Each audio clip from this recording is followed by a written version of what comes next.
You spent hundreds, maybe thousands of dollars on the best gear. You've got the flasher, the heated shack, the custom rods, and a brand new auger with blades so sharp they could split a hair. So why is that expensive, powerful auger the single biggest reason you're not catching fish? It sounds crazy, right? You've been told to drill fast and get to fishing, but I'm here to tell you that the way you drill your hole is likely turning the water below you into a ghost town before your jig even gets wet. Stick with me because I'm going to reveal why it's not just about the noise, but a far more powerful force that most anglers completely ignore. Let me ask you this, and be honest in the comments. Do you believe the way you drill a hole can completely ruin a fishing spot? Let's get into it.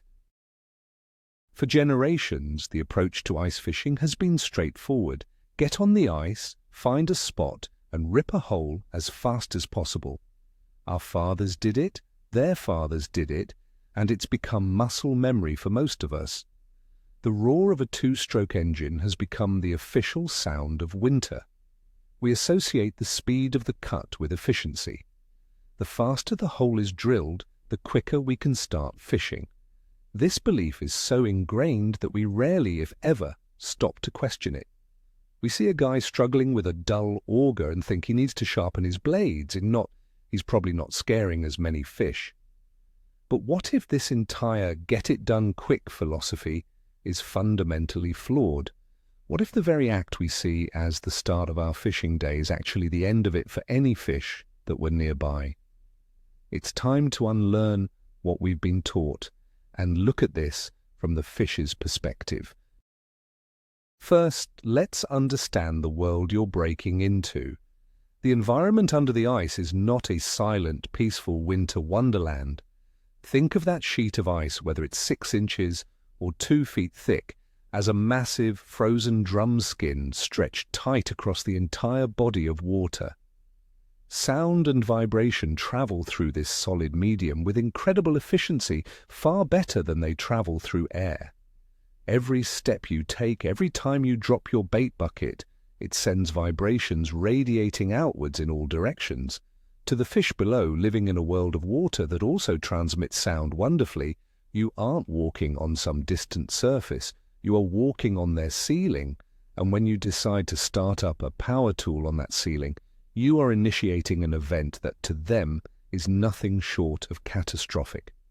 This is the stage where the play is set, and we have to respect the physics of it. So how does a fish actually perceive this?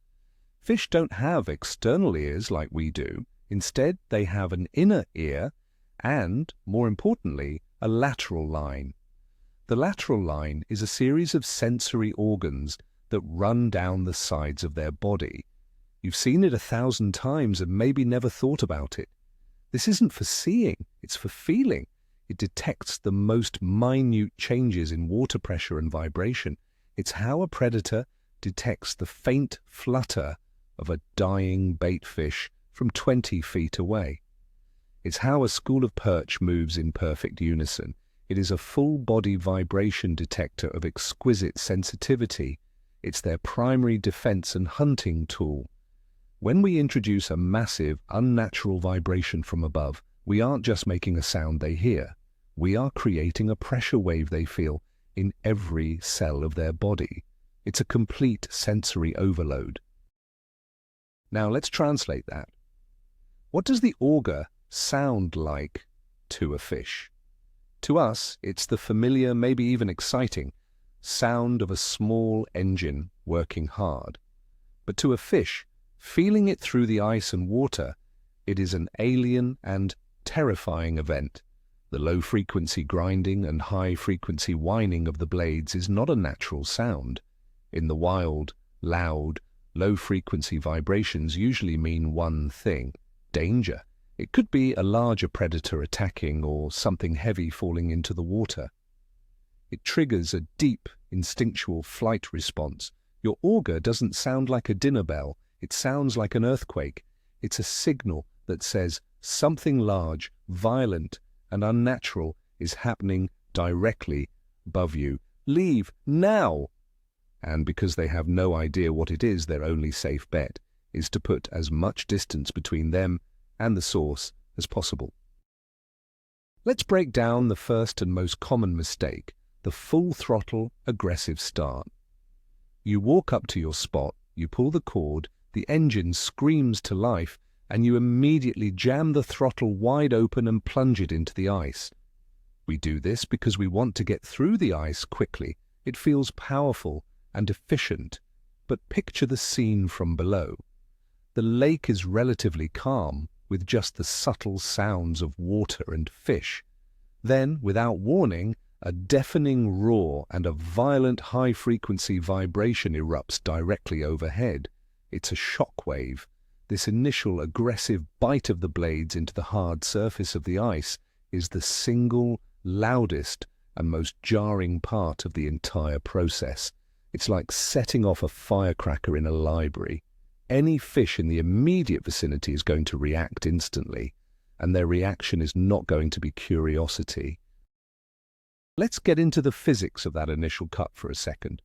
When those super sharp spinning blades first make contact with the ice, they don't just start cutting. For a microsecond, they smash and fracture the surface. This impact sends a high-frequency shock wave radiating down and out through the ice. This is the sharp crack sound you sometimes hear. That vibration travels through the ice sheet and then transfers directly into the water column below. A fish's lateral line is perfectly tuned to pick up exactly this kind of sharp, sudden vibration. It's an alarm bell. Before you've even cut a single inch deep, you've already announced your presence in the most aggressive way possible. You've essentially told every fish in the area that a hostile force has arrived, and it's starting its attack right on top of them.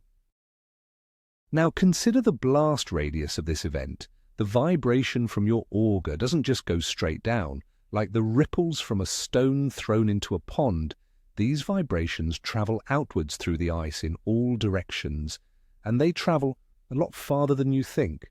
On a solid sheet of clear, hard ice, the vibration from a single hole being drilled aggressively can be easily detected by fish 50, 75, or even over 100 yards away. You might be planning to fish in a 10-foot hole, but you're effectively alerting fish in an area the size of a football field. So when you drill that hole and then wonder why the fish on your flasher that were 20 yards away have suddenly vanished, this is why. You didn't just drill a hole, you sent out a massive, invisible wave of fear that cleared the entire neighborhood. So, what's the solution? It's all about changing your mindset from blasting a hole to finessing a hole. Let's call it the slow start technique. Instead of grabbing the throttle and giving it everything you've got, you need to feather it. Start the auger with just enough RPM to get the blades spinning cleanly. When you place it on the ice, apply gentle, steady downward pressure and let the blades begin to shave the ice, not shatter it. Think of it like peeling a potato. You want to create fine shavings, a consistent spiral of ice coming out of the hole. The sound you're looking for is a low, steady hum or whir, not a violent bucking and screaming roar. This dramatically reduces that initial high-frequency shock wave and creates a much less alarming signal for the fish below. Let's get more specific with this shaving technique. It's a physical feeling you need to develop. Once you start the cut slowly, your goal is to let the auger's weight and the sharpness of your blades do all the work. Your job is simply to guide it and keep it steady. Don't force it. Don't lean on it. If you find yourself having to push down hard, it means your blades are dull, and that's a separate problem. Dull blades will chip and smash the ice, creating more vibration no matter how slow you go. With sharp blades, a slow, steady rotation, and minimal downward pressure, you will be slicing through the ice. The result is a much quieter and, more importantly, a much less vibrational entry. You're changing the signal from an explosion to a persistent but less threatening hum. Now for mistake number 2, which happens at the very end of the cut, punching through the bottom. We've all done it. You're almost through the ice. You feel the resistance lessen, and you just keep the power on, letting the auger slam through the last inch of ice. The bit drops into the water, sending a huge geyser of slush and water back up the hole. It feels satisfying, like you've conquered the ice, but that final, violent breakthrough is another massive mistake. You've just spent all this time trying to be stealthy on the top side, only to ruin it all with a final clumsy move. This action creates 2 huge problems for the fish below: a sudden, loud sound and a dramatic change in pressure that they can feel instantly. Let's look at what that punch-through does underwater. The moment the auger breaks the seal of the ice, it creates a loud thump or boom that resonates through the water. It's the underwater equivalent of a door slamming shut in a quiet room. On top of that, the auger dropping into the water and the subsequent eruption of slush and bubbles creates a massive, chaotic pressure disturbance directly at the opening of the hole. For any fish that might have tolerated the dull hum of your careful drilling, this final sudden boom and pressure shock is the last straw. It's a definitive close-range danger signal. It confirms their suspicions that something bad is happening, and it's their final cue to evacuate the area immediately. You've basically knocked on their door and then kicked it in. The solution here requires just as much finesse as the start. Let's call it easing through the finish. As you're drilling, you'll start to feel the resistance change and see water starting to seep up around the blades. This is your signal that you're about to break through. At this exact moment, you need to back completely off the throttle and let the engine drop to an idle, or if it's an electric, just release the button. The rotational momentum of the auger flighting is more than enough to carry the blades through the last half-inch of ice. Instead of punching through violently, the auger will gently slip into the water. Your goal is to have the breakthrough be as seamless and quiet as possible. It takes a little practice to get the timing right, but the difference it makes is enormous. The result of this technique is what I call the silent plunge. When done correctly, the auger bit enters the water with almost no splash and no audible underwater boom. You just cleanly and quietly open the hole. Once you're through, lift the auger slowly to clear the slush, again avoiding any sudden, jerky movements. By finessing both the start and the finish of your cut, you have now drilled a hole with the absolute minimum amount of noise and vibration. You have replaced the typical shock and awe approach with a stealthy insertion. You've gone from being a home invader to a quiet visitor. This preserves the natural state of the area under your feet and gives you a fighting chance to catch the fish that are actually living there. Now I can already hear some of you saying, "But I have a super quiet electric auger. This doesn't apply to me." And that is a very common misconception. While it's true that a modern electric or propane auger is audibly quieter to our ears than a screaming 2-stroke gas engine, we are still fixated on the wrong thing. We're thinking about the noise we hear in the air. The fish aren't hearing the motor as much as they are feeling the entire event through the ice. The primary source of the problem is not the sound of the engine, it's the vibration created by the blades cutting, grinding, and vibrating against the solid ice. So while your electric auger is more pleasant for you and your fishing buddies to be around, it can still be a fish-spooking machine if you use it improperly. Let's be clear about electric augers and vibration. The physics don't change just because the power source is a battery. If you take that silent electric auger and slam it onto the ice at full speed, the blades are still going to chatter and fracture the surface. They are still going to send that same high-frequency shockwave through the ice. If you punch through the bottom at full power, you're still going to create that underwater boom and pressure wave. The electric auger's advantage is the lack of engine noise, which is great, but it doesn't absolve you from the responsibility of using proper technique. The principles of a slow start and a gentle finish are just as critical, if not more so, because the quiet motor can give you a false sense of stealth. For a moment, let's pay respect to the old ways. The hand auger is, without a doubt, the ultimate stealth tool. There is no engine noise and, when used with sharp blades, the vibration is absolutely minimal. Using a hand auger forces you to learn the proper technique because you can't rely on brute force. You have to use smooth, consistent pressure and let the blades do the shaving. It connects you to the process and gives you a real feel for how the ice is cutting. If you've never used a sharp, high-quality hand auger, you'd be shocked at how quickly and quietly it can cut a hole. It is the gold standard against which all other drilling methods should be measured in terms of stealth. It's not about speed, it's about silence and minimal disturbance. The key is to take the lessons that a hand auger teaches you and apply them directly to your power auger. The goal is to make your 10 horsepower gas machine behave more like a hand tool. Think about that smooth, continuous pressure. Think about shaving, not smashing. Think about letting the blades do the work. When you change your mindset from "I need to force this thing through the ice" to "I need to guide this sharp tool as it shaves its way through the ice," your entire technique will change. You'll slow down, you'll be more deliberate, and you'll find that you can drill an almost silent hole, even with a powerful machine. You're using the power for efficiency, not for violence. Another huge mistake we see all the time is the Swiss cheese problem. An angler gets to their spot and immediately drills 10, 15, or even 20 holes in a tight grid, planning to hop between them. They are thinking ahead, which seems smart. But what they've actually done is the equivalent of setting off a string of firecrackers across their fishing spot.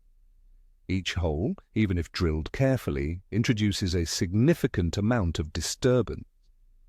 When you do it 20 times in 5 minutes, you are carpet bombing that area with vibration. You've created such a sustained and widespread disturbance that any fish in that zone is going to be long gone before you even clear the slush from your last hole. You've prepped a minefield of holes in what is now a barren wasteland. A much more strategic approach is required. Instead of drilling every hole you think you might need for the next 4 hours, start with just 1 or 2. Drill them using the stealth techniques we've discussed. Once they are drilled and cleaned, back away. Go set up your gear, get your shack ready, or just stand back and have a coffee. Give the spot a solid 10 or 15 minutes to cool down. Let the vibrations dissipate and allow any nearby fish that were put on edge to settle back into their routine. Then, start fishing those 1 or 2 holes. You might find that the fish are right there, and you don't need any other holes. Only drill more if it's absolutely necessary, and do it one at a time with a cool-down period in between. This cool-down period is not just some optional step, it is absolutely crucial. Fish have very short memories for some things, but a major threat-level vibration is not one of them. When they are spooked, they will move off the spot, and they will remain wary for a period of time. Trying to fish for them immediately after drilling is often pointless. They are in a state of high alert. But by introducing that quiet period, that return to normalcy, you allow them to feel safe again. Their caution subsides, and they may return to the very spot you just drilled. Patience is the key. The silence you create after the drilling is just as important as the quietness you maintained during the drilling. You have to let the underwater world reset itself. So let's put it all together into the perfect stealth drill process. 1. You approach your spot quietly. 2. You start your auger with a slow, feathered throttle. 3. You engage the ice gently, focusing on shaving, not smashing, letting the blades and the auger's weight do the work. 4. As you feel the breakthrough coming, you back off the power completely and let momentum carry you through the last inch.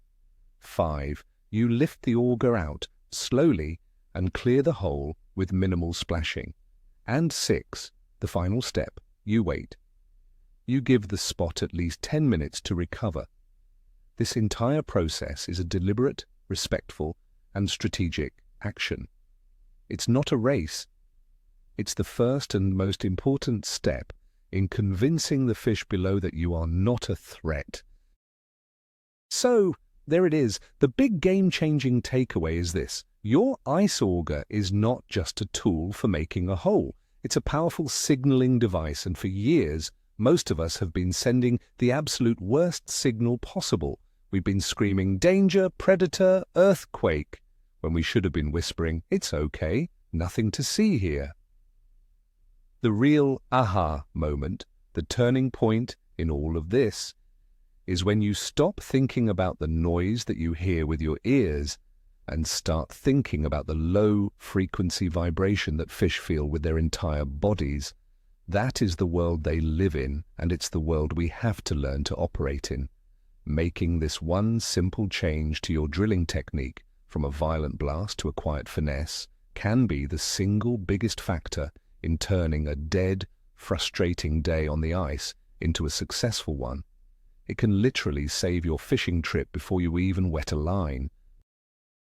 Thank you so much for watching. If this changed the way you'll look at your auger from now on, do me a favor and hit that like button, and be sure to subscribe for more tips that challenge the old, deeper ways of thinking. Now, I've got to ask you a question to get a discussion going. What is the single loudest, most obnoxious, fish-scaring thing you have ever seen another angler do on the ice? Let's share some horror stories in the comments below.